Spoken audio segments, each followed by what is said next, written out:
Paz do Senhor, igreja. Amém. Que alegria, né, irmãos? Sentir essa atmosfera espiritual. Desde o primeiro louvor, desde o momento da oração da parte da tarde, nós já podemos sentir a Shekinah de Deus nesse lugar. Se no momento da reflexão o culto parasse, eu já me daria por satisfeito, porque Deus já falou aqui neste lugar que Ele nos escolheu desde o ventre, e cada um para um ministério específico e para ser usado de uma forma específica por Deus. Deus já falou aqui que Ele tem resposta da sua parte para entregar para o seu povo. E eu não sei como você adentrou por essas portas nessa tarde, mas de uma coisa eu sei: você não vai sair daqui da mesma forma que você entrou. Eu não sei o que você veio buscar, eu só sei de uma coisa: você vai levar. Em nome de Jesus. Eu gostaria de convidar a todos, por reverência, irmãos, para ficar de pé, para nós lermos o texto qual o Senhor, Ele colocou no meu coração para a tarde desse dia. E eu confesso para os irmãos que eu estou muito, mas muito feliz. Graças a Deus que o púlpito é um pouco grande e não dá para ver aí a alegria que está aqui nas minhas pernas, né? Mas louvado seja Deus que nos dá a vitória. Livro do profeta Samuel, primeiro livro de Samuel, capítulo de número 1 e o versículo de número 19. Glória a Jesus. Livro do profeta Samuel fica depois de Ruth, capítulo de número 1 e o versículo de número 19. Glória a Jesus. Quem encontrou diz amém. Eu vou ler uma primeira vez e depois nós vamos ler todos juntos, tá bom? Diz assim a palavra do Senhor: E levantaram-se de madrugada e adoraram perante o Senhor, e voltaram e vieram à sua casa a Ramá. E Eucana conheceu a Ana, sua mulher, e o Senhor se lembrou dela. Vamos ler todos juntos em nome de Jesus. E levantaram-se de madrugada e adoraram perante o Senhor. E voltaram e vieram à sua casa a Ramá. E Eucana conheceu a Ana, sua mulher, e o Senhor se lembrou dela. Curve a sua cabeça e ore comigo por bondade nessa tarde. Maravilhoso, eterno, conselheiro, Pai da eternidade, príncipe da paz, amado Jesus, nós queremos te agradecer por já ter ouvido a tua voz nesse lugar. Ah, Pai, como é bom sentirmos a tua presença. Mas nós cremos, Senhor, que o Senhor ainda tem algo a tratar aos nossos corações. Fala, Senhor, não aquilo que os teus servos querem ouvir, não aquilo que eu queira transmitir, mas tão somente aquilo que jorre, Senhor, do trono da graça. Fala com o teu povo de acordo, Senhor, com a tua vontade. Edifica a tua igreja através da tua palavra. E é assim que nós te oramos e já te agradecemos em nome de Jesus. Sente-se glorificando a Deus por essa palavra. Glória a Jesus. Aleluia. Irmãos, nós acabamos de ler um texto cujo seu contexto é muito conhecido da igreja. Quem nunca ouviu falar sobre a história desta mulher estéril chamada Ana? Todo mundo, de alguma forma, direta ou indiretamente, até você que está em casa, certamente já deve ter escutado algo a respeito da história da vida desta mulher.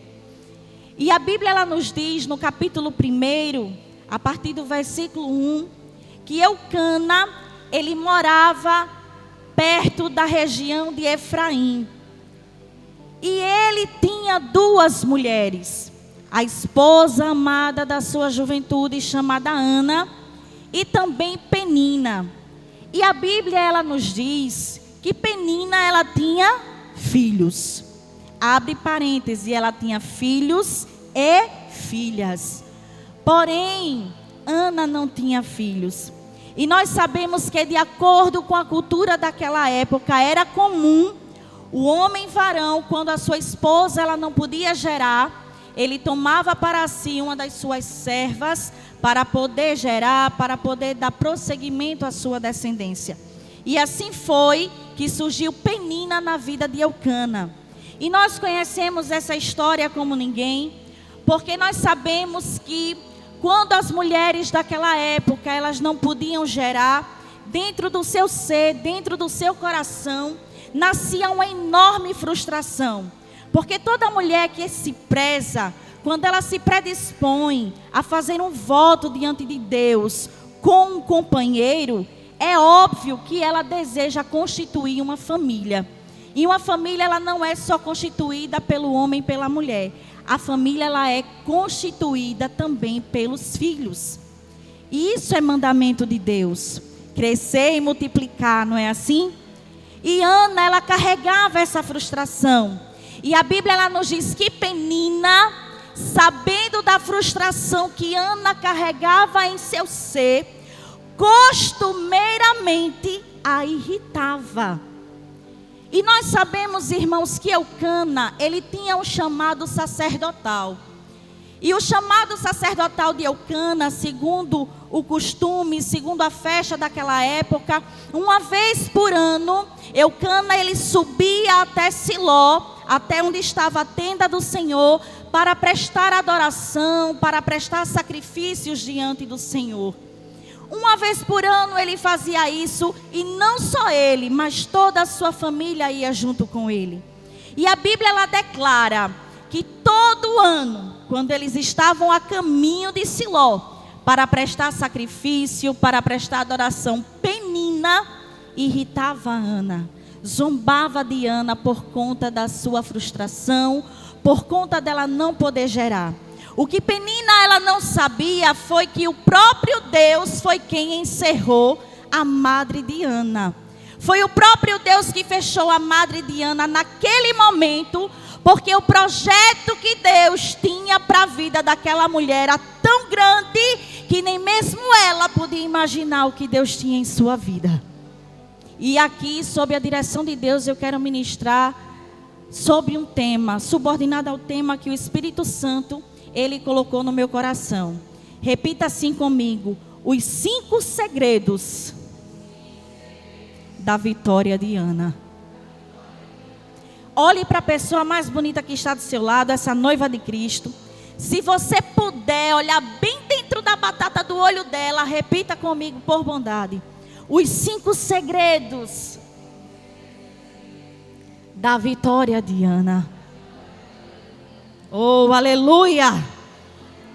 Irmãos, ano após ano, Penina zombava de Ana. Penina olhava para Ana, e eu posso conjecturar, ao mesmo tempo que ela olhava para Ana, ela olhava para os seus filhos, e com certeza ela poderia proferir a seguinte expressão: olha, eu tenho, mas você não tem.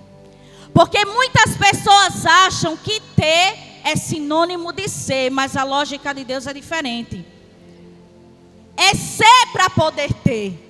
Eu preciso ser diante de Deus autêntica. Eu preciso ser diante de Deus genuína. Eu preciso ser diante de Deus original para poder receber da sua parte o que Ele tem projetado para mim e para a sua vida. E interessante é que quando nós nos debruçamos nas Sagradas Escrituras, a partir do verso 6, a Bíblia ela diz assim: e a sua competidora. Essa é a expressão que a Bíblia utiliza. E a sua competidora excessivamente a irritava para embravecer. Porque tem pessoas que abrem brechas em sua vida para se portarem como Penina diante das Anas que Deus levanta.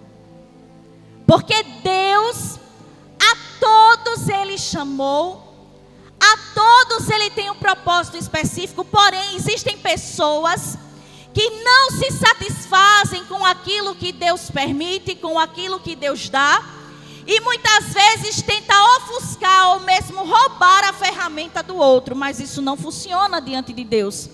Porque a cada um Deus chamou para um propósito específico. Não adianta eu querer tomar emprestada a ferramenta de A ou B. Eu tenho que trabalhar com a ferramenta que Deus me deu. Aleluia. Mas costumeiramente, excessivamente, essa mulher se levantava para embravecer a Ana. Porque ela conhecia a igreja, o ponto fraco de Ana. Ela sabia que existia uma lacuna em sua vida, uma ferida aberta. E ela, de uma forma baixa, usava justamente essa ferida para provocá-la.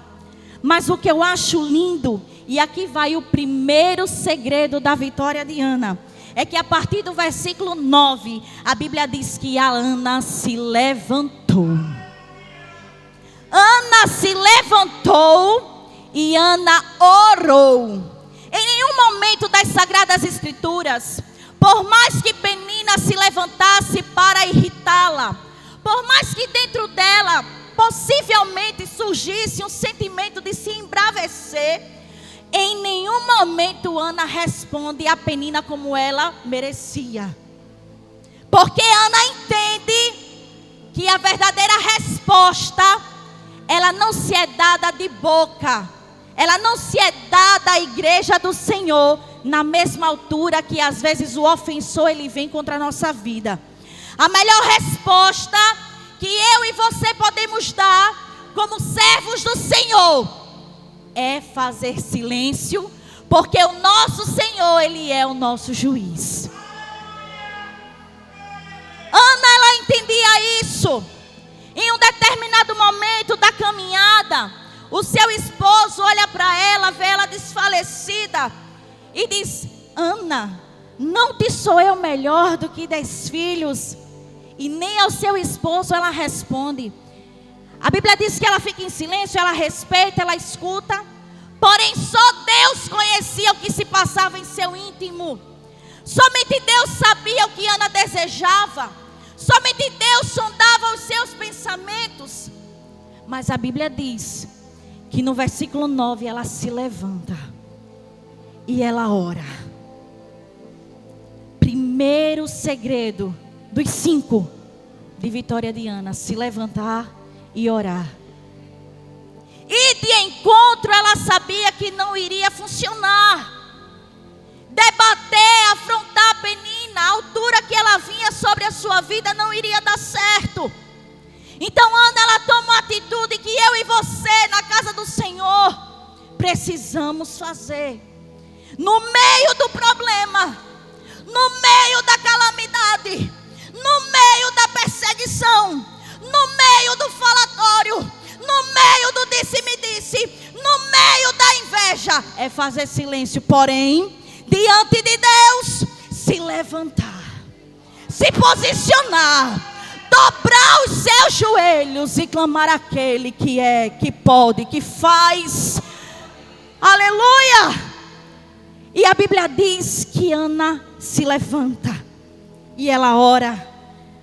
Mas isso não significa dizer que mesmo quando ela se levanta e quando ela ora, ela não esteja amargurada de alma. Porque toda afronta, quando a gente não responde à altura, a nossa carne, ela se entristece, ela se embravece. Porque a nossa carnalidade, a nossa humanidade, a concupiscência, no primeiro momento é revidar, é agir da mesma forma. Mas eu já falei em outros momentos aqui que quem tem Jesus não tem razão. Quem tem Jesus, Ele por si só em nossa vida já basta.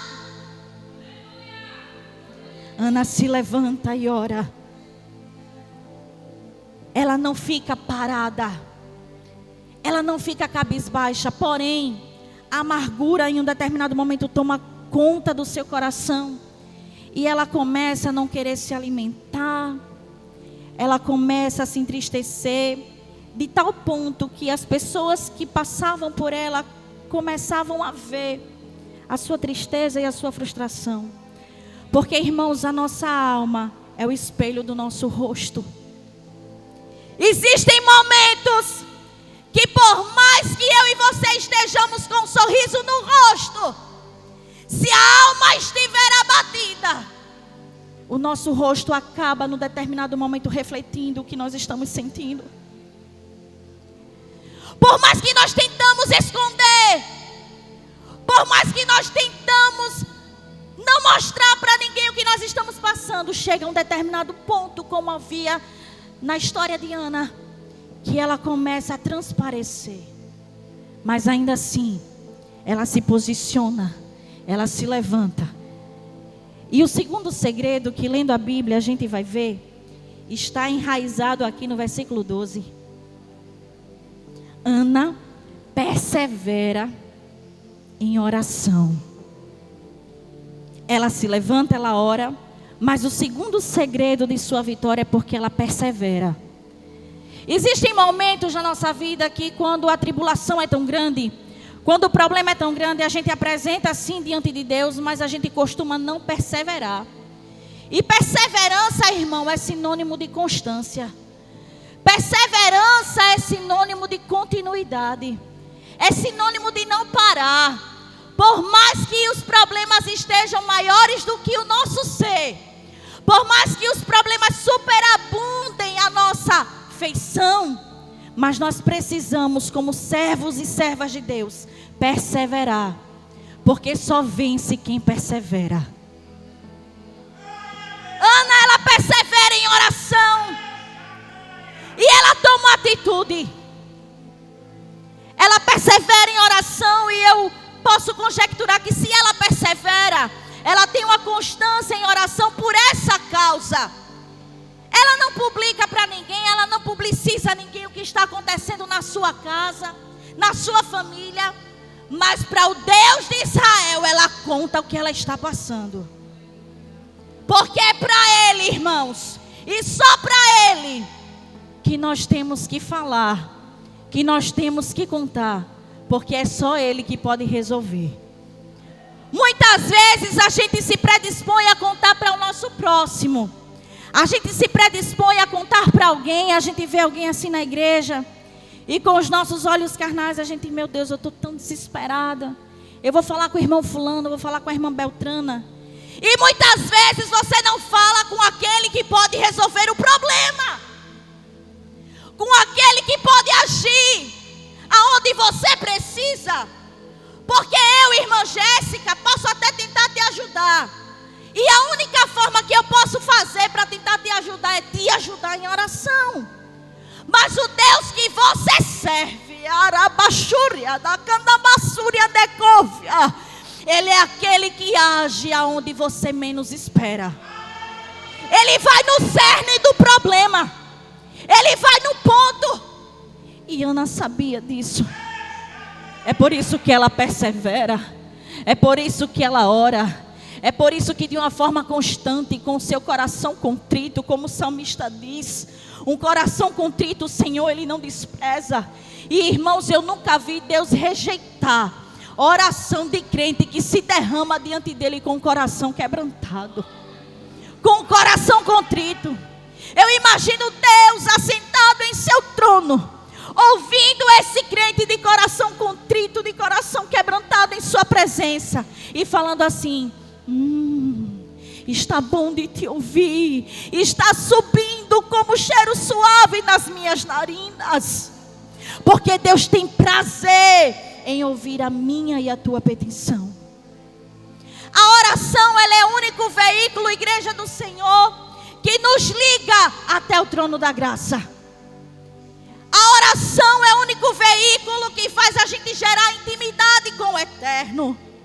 Não existe outra forma de se conhecer a Deus, senão através da sua palavra e através da perseverança em oração.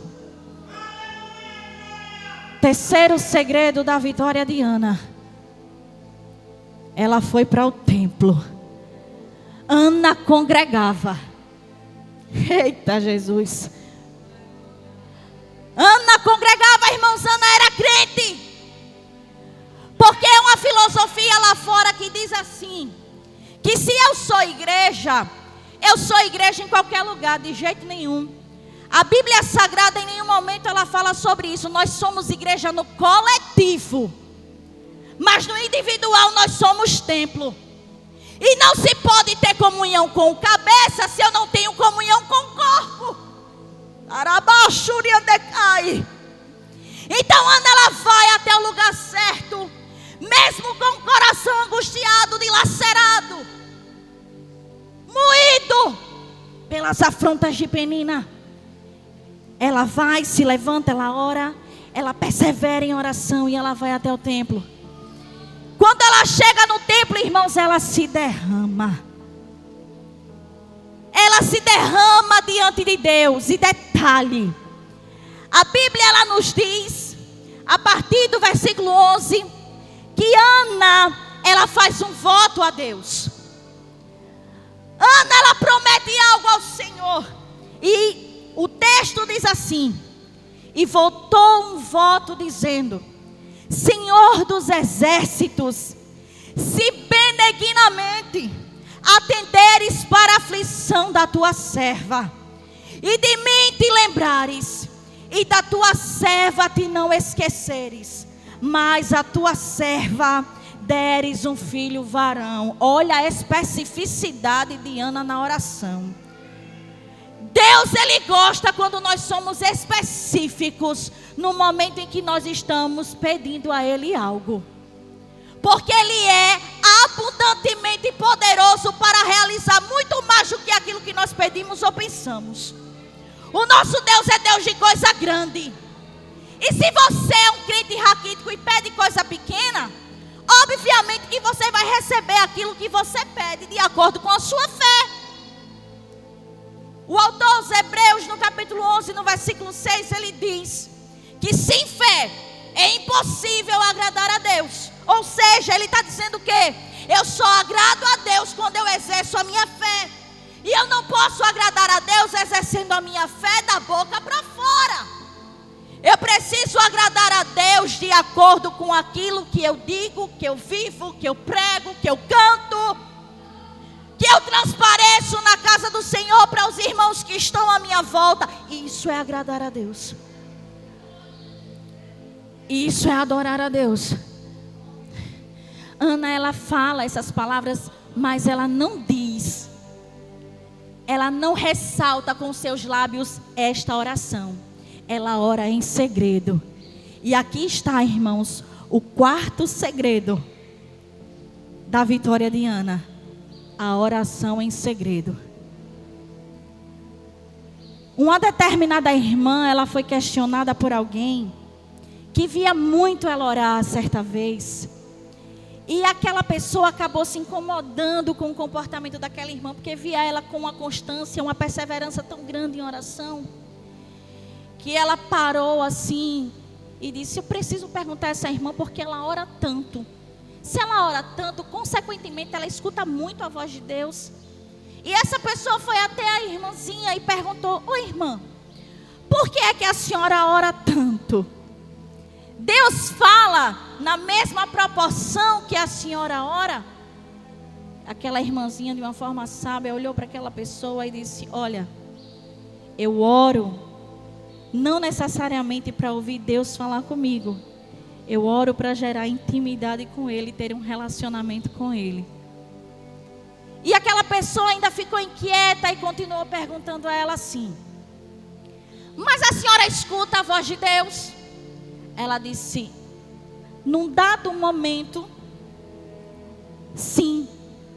Mas na maioria das vezes Ele permanece em silêncio. Aí aquela pessoa continuou perguntando: mas então se Ele fala num dado momento e depois Ele permanece em silêncio, como é que a senhora escuta a voz de Deus? Aí ela disse assim: porque o segredo da oração é a oração em segredo. Ah, você não entendeu. O segredo da oração é a oração em segredo. Ana, em nenhum momento ela saiu anunciando no vigilante do ar o que ela desejava no seu íntimo. Embora fosse evidente, embora fosse aparente o seu desejo, mas ela fez uma oração oculta, uma oração em secreto. É tão provável que o sacerdote ali, quando a vê balbuciando na porta do templo e chorando, por Deus não revelar a ele a situação de Ana, ele a julga como embriagada.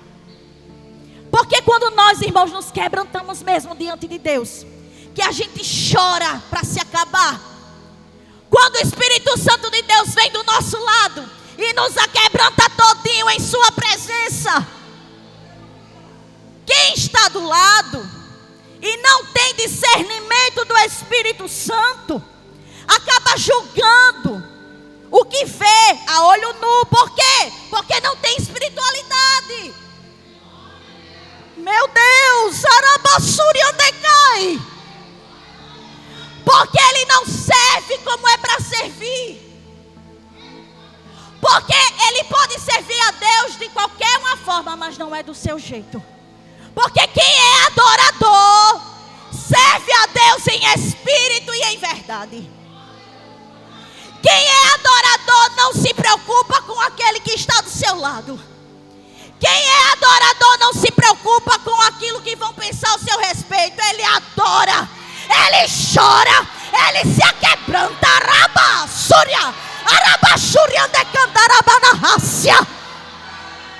Ele se aquebranta, irmãos. E Deus tem prazer em aquebrantamento nessa tarde. Há pessoas que chegaram aqui com o coração dilacerado que nem Ana. E eu não sei se você está pedindo a Deus um filho, mas Deus me trouxe aqui para te dizer que os teus sonhos estão sendo gerados por Ele. E vai ser melhor do que você imagina. Vai ser maior do que você pensa. Porque já foi falado aqui que a vontade do Senhor, ela é boa, ela é perfeita e ela é agradável. Mas o agradável aqui, me deixa abrir um parêntese, nem sempre é agradável para nós. O agradável para o Senhor é necessário passar um processo. A olaria de Jeová, botar a mãozinha dentro do vaso, né? Assim, né? Como foi falado pela nossa pregadora. Eu aprendo muito com a irmã Jeane, irmãos. Olha, eu tenho que ter um caderno só para anotar o que a irmã Jeane diz. Oh, glória. O oleiro, ele trabalha, não é só por fora, não.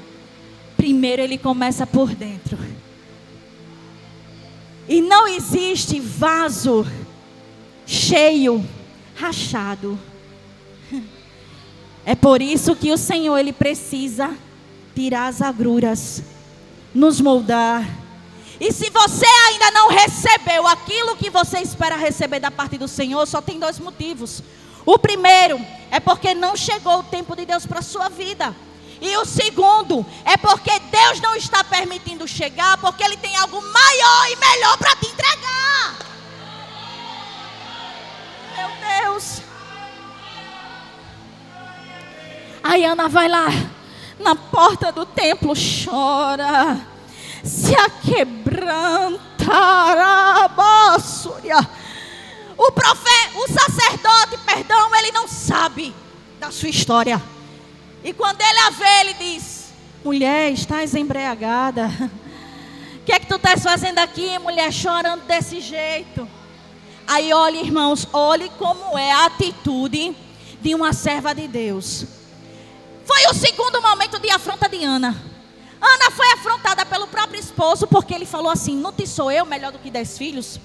Ela era afrontada cotidianamente por Penina e agora pelo homem de Deus, pelo sacerdote. E às vezes parece que tudo está fechado, em cima, embaixo, do lado, do outro. E só existe um caminho para mim, para você fazer. É o que, irmã Jéssica? É colocar a face no pó que nem Ana. É se aquebrantar, é chorar, é gritar e dizer: Deus, socorre-me. Deus, ajuda-me. Porque sozinha eu não aguento mais. Na minha casa já não dá mais. Até aqui na igreja eu vim para a porta do templo. O sacerdote disse que eu estava embriagada. Ela poderia responder o homem de Deus também na altura. Ela poderia também dar uma resposta, como a gente diz no interior, meia quente, né? A altura, da forma que ele a tratou. Mas quem é servo é diferente, irmãos. Quem é servo não fala por si mesmo, não. Aí ela fala assim: meu Senhor, não digas isso, eu não bebi vinho, eu não estou embriagada, mas amargurada de alma. Eu estou aqui porque eu precisava vir buscar aquele que pode resolver o meu problema. Em outras palavras, Ana estava dizendo isso. Aí é nesse momento, irmãos, que o homem de Deus, ele passa agora a enxergar de fato a situação de Ana. Porque não é a credencial que nos configura servos de Deus, não. Não é cargo eclesiástico, não é posição de liderança que configura se nós somos ou não servos do Senhor. Seria muito bom se assim fosse, mas não é não, querido. No reino de Deus, para ser o maior, temos que ser o menor. Para nós subirmos, precisamos descer. Porque não se sobe de qualquer jeito.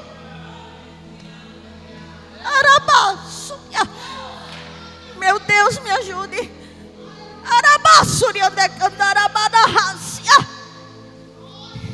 Estou atribulada de espírito. Ó irmãos, nós somos formados de uma forma tricotômica: corpo, alma e espírito. O nosso corpo é o que envolve, não é? Envolve a nossa alma, envolve o nosso espírito.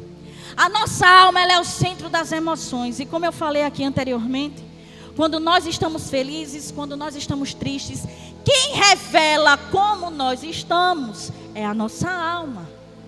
E ela espelha no nosso rosto. E o espírito é o que nos liga a Ele, que é espírito, que é verdade.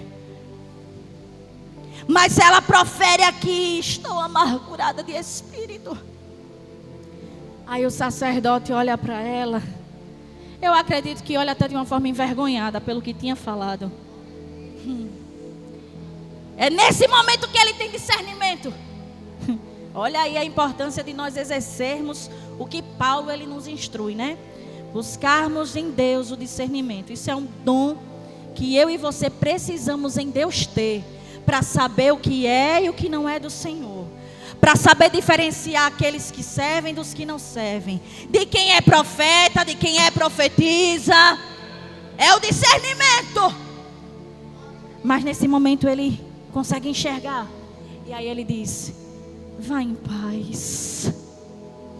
E que Deus possa ouvir a tua petição. Irmãos, isso foi profético. Ele não sabia o que Ana estava pedindo, mas quando ele disse: vá em paz, eu creio que foi Deus falando pela boca do sacerdote ali, que mesmo torto por conta dos seus filhos Ofni e Finéias, Deus ainda neste momento teve de misericórdia e usou para profetizar na vida de Ana. Porque Deus usa quem quer, quando quer, na hora que quer. Ele usou até uma jumenta, que dirá o sacerdote ali quando estava torto. Meu Jesus.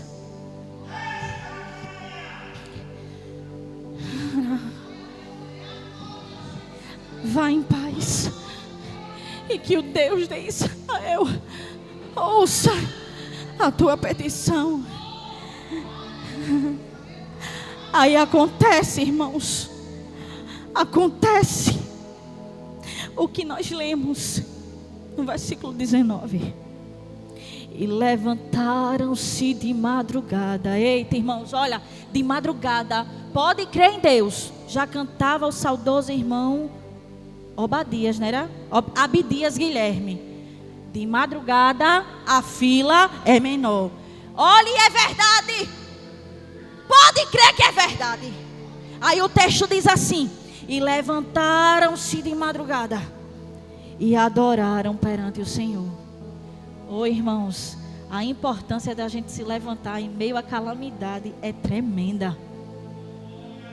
Por mais que eu esteja passando por problema, não é o problema que define quem eu sou, mas é como eu reajo quando eu estou passando o problema que diz quem eu sou. Não é o problema que te define, crente. É como você reage no meio da tempestade, no meio do vendaval. Aí Deus se levanta do trono e diz: sim, agora eu quero ver. E aí? Vai ficar dando uma de coitadinho, de coitadinha, ou vai se levantar na minha presença e descer na minha olaria, para eu poder agir, para eu poder trabalhar na tua vida, para eu poder mostrar a minha grandeza, que eu sou grande, que eu posso, que eu tenho, que eu faço. Porque o nosso Deus é Deus de coisa grande. E mais que isso, Deus, Ele não dá a sua glória para ninguém. É por isso que tudo que eu e você venhamos a ser na casa do Senhor, aqui ou lá fora, é dEle, é por Ele, é para Ele. Tudo é dEle, porque tudo pertence a Ele. Glória, pois, a Ele eternamente, amém. Não é para minha glória, não é para minha exaltação, nem para tua exaltação, querido, não. Mas para que a glória do Senhor seja exaltada e testificada na tua vida. Que processo Aninha não passou. Oh, Aninha, minha filha, foi duro, foi triste. E eu imagino, né, irmãos, que ela queria a promessa dela assim que ela casou, porque era comum naquela cultura casar, engravidar, ter filho e todo mundo feliz para sempre. E depois casa, e depois engravidar de novo e ter mais filhos. Ter uns 10, 20, 30. Nadielton está assistindo, amém. Glória a Jesus. Mas, irmãos, o que é que acontece? Levantaram-se de madrugada e adoraram perante o Senhor. E voltaram para casa, lá para Ramá, lá para a montanha, onde Eucana morava. E ali na casa, no aconchego, na intimidade do casal, aí Eucana vai lá, conhece a Ana e o Senhor opera o milagre. Porque as coisas não acontecem no meu tempo nem no seu tempo. Salomão, ele escreve um texto que eu amo, irmãos. Eu amo esse texto de todo o meu coração. Ele fala no capítulo 3, a partir do versículo 1. Há um propósito, há um tempo para todo o propósito debaixo dos céus. Há tempo de nascer, há tempo de morrer, há tempo de plantar, há tempo de colher, há tempo de abraçar e tempo de afastar-se de abraçar, porque a gente não pode abraçar a todo mundo, não pode se aconchegar a todo mundo. A gente viu nosso pastor falando aqui ontem, o seu testemunho pessoal, do que a sua avó ensinava, e eu ouvi também muito isso, né? A minha avó, ela costumava dizer assim: só se aproxime de um pau que tenha sombra. A gente escutava muito isso, né? Aproxime-se de um pau que tenha sombra. E num primeiro momento eu pensava, irmã Jeane, que era por questão financeira, né? Eu disse: oxe, se aproximar de um pau que tenha sombra, o que é que ela está dizendo com isso, essa senhorinha? Mas depois eu comecei a entender o que ela estava querendo dizer para a gente, para nos ensinar. Ou seja, a gente não pode agregar ao nosso lado pessoas que não tenham, trazendo para o nosso mundo espiritual, algo da parte de Deus para nos fornecer.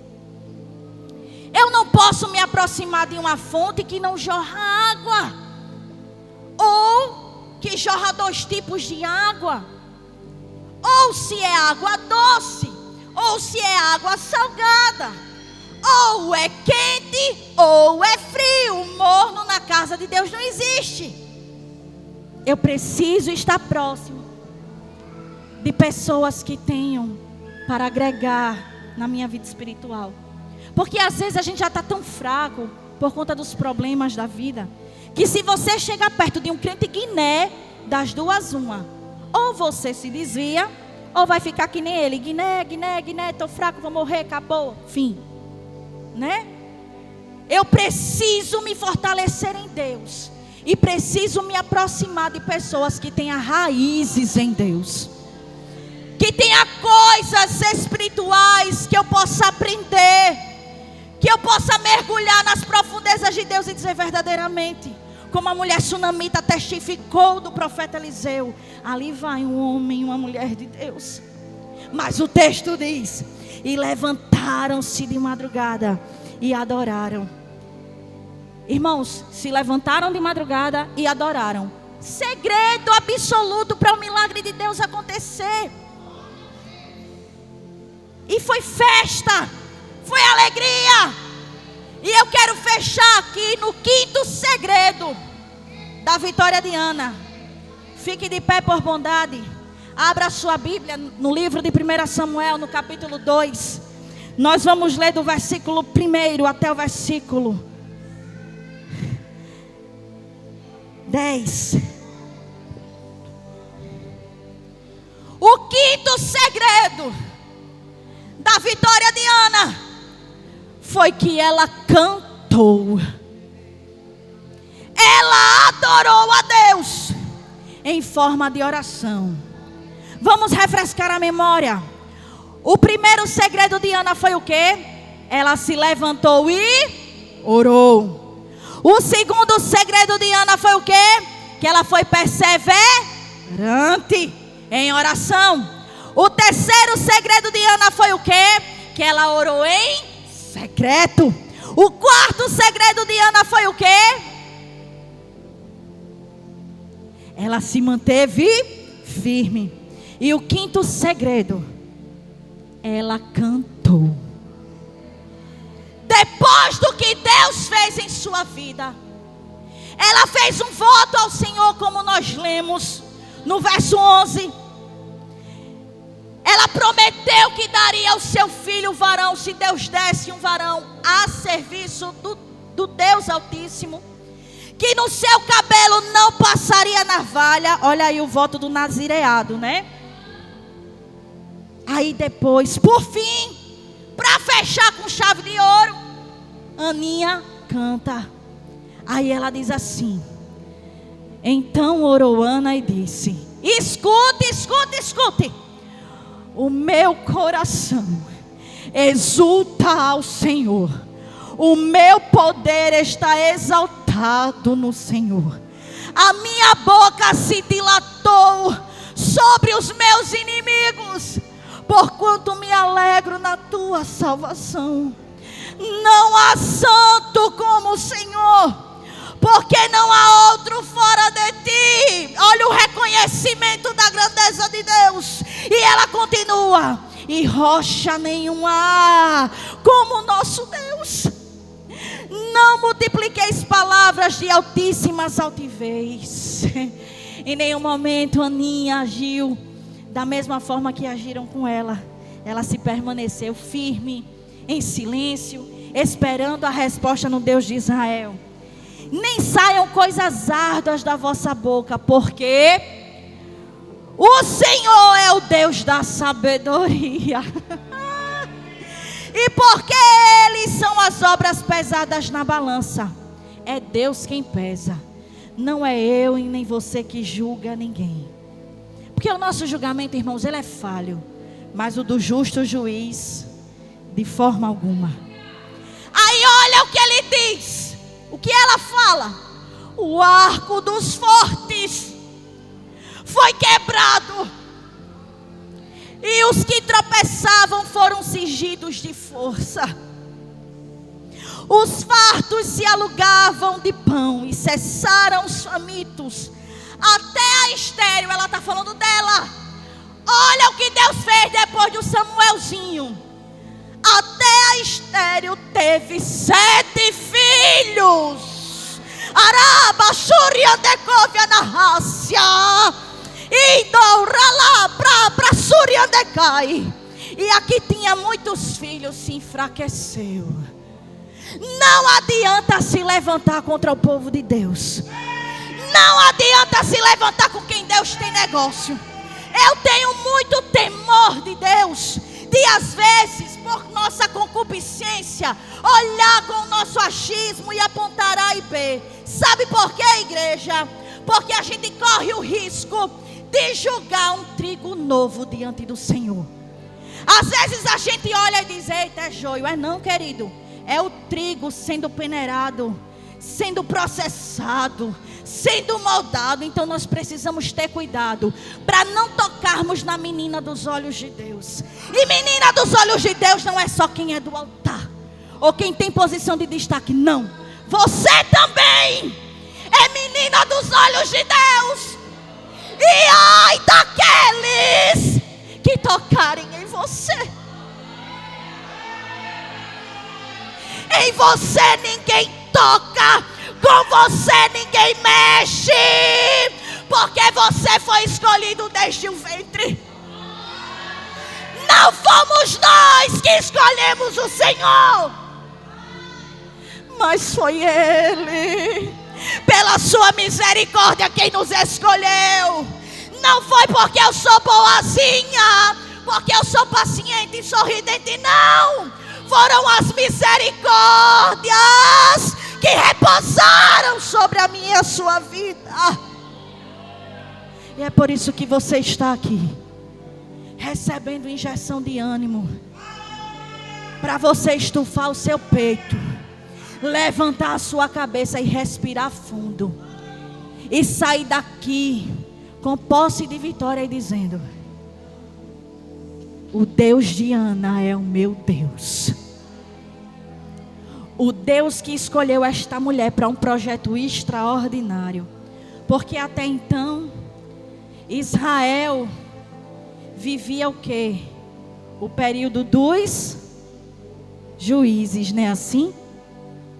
Aí veio Samuelzinho, filho da promessa, divisor de águas, que foi um grande homem. E que o seu nome até hoje é reverberado na casa do Senhor. Para que eu e você venhamos a ser como sua mãe Ana.